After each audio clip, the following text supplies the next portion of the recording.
I was able to, with the vocations director, explore, that calling, test it a little bit more.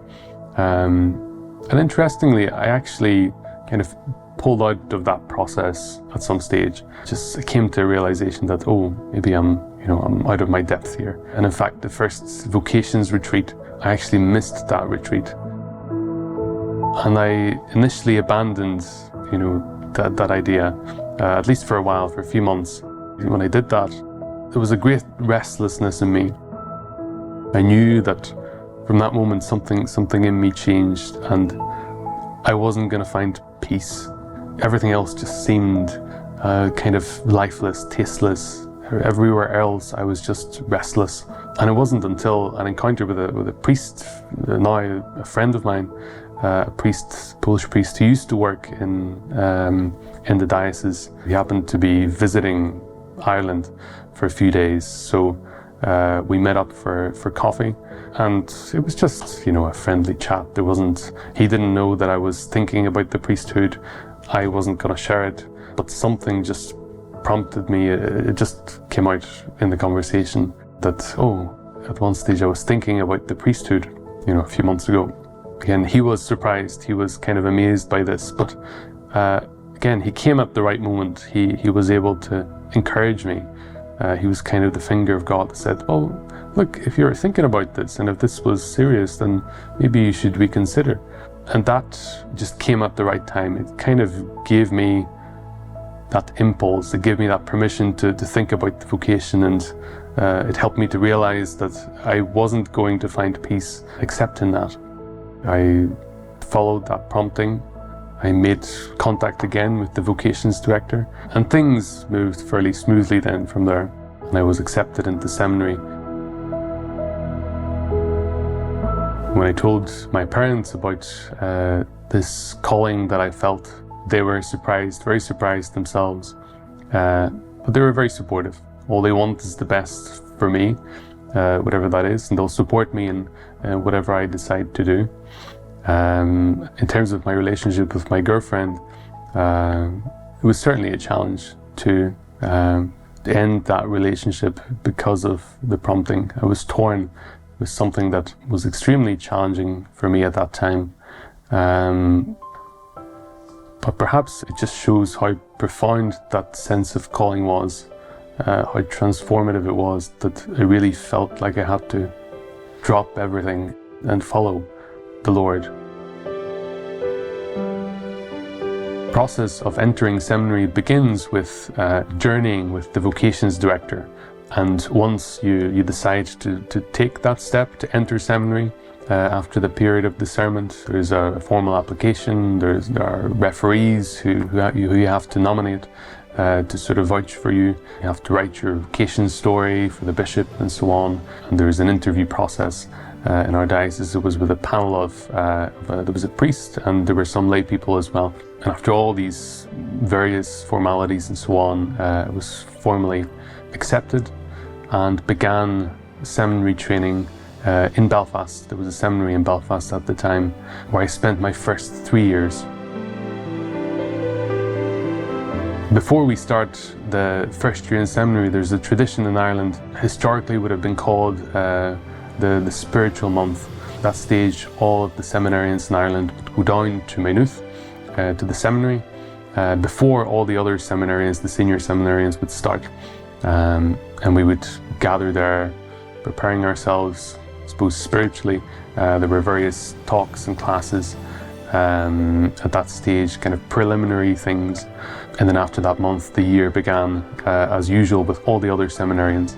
The experience of the spiritual month, or at least the very beginning of it, was, I think, an important step, both for me and for my parents. It was the first time that I left home, you could say, to live for an extended period of time. It was a day filled with emotion, but also a day filled with excitement of a new experience ahead, of a journey that I was embarking on. The highlight of my seminary experience was the relationships, the friendships that were formed during that time. We were all coming from sort of different backgrounds, different things, people of different ages. I mean, when I started with a gentleman who was 70 years of age at that time. I was 19, and he's been ordained since, and he works. He's very happy.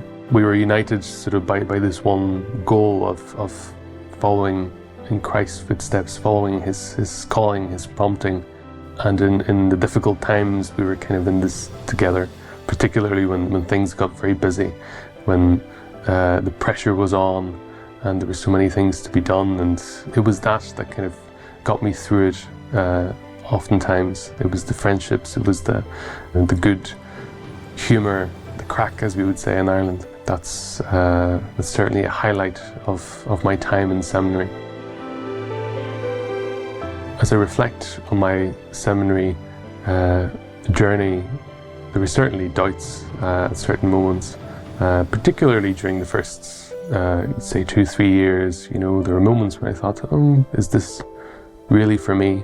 I was re-exploring the idea of maybe the police that was kind of appealing to me at the time. You know, sometimes there were the what ifs, you know, what if I didn't go down this road? But I always kind of made my way back, even in my moments of weakness when I was ready to throw the towel in, and I just knew that nothing else is going to satisfy that restlessness that was within me since the moment of calling when I was 17. I just had to follow that, I just had to see that through, and I'm glad I did. I remember the day of my first Mass. It's a day of many emotions. A day of great joy for me and for the family. Was a high point for the entire parish community. It was a moment of also a little bit of stress and anxiety and a mixture of emotions. You know, this amazing thing was about to happen. Just a special moment for me and for all.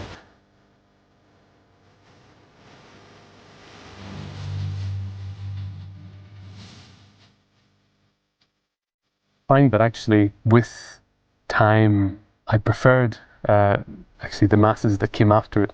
It may sound strange, but because I was doing it for the first time, you know, you're focused on doing everything right.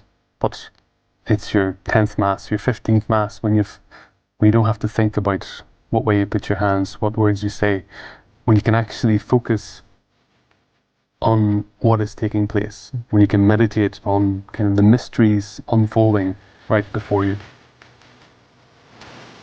As Christians, we strive to seek and to find Christ afresh at every Mass, no matter if it's ordination Mass that you experience once in your life as a newly ordained priest. Every Mass, Christ is truly and fully present.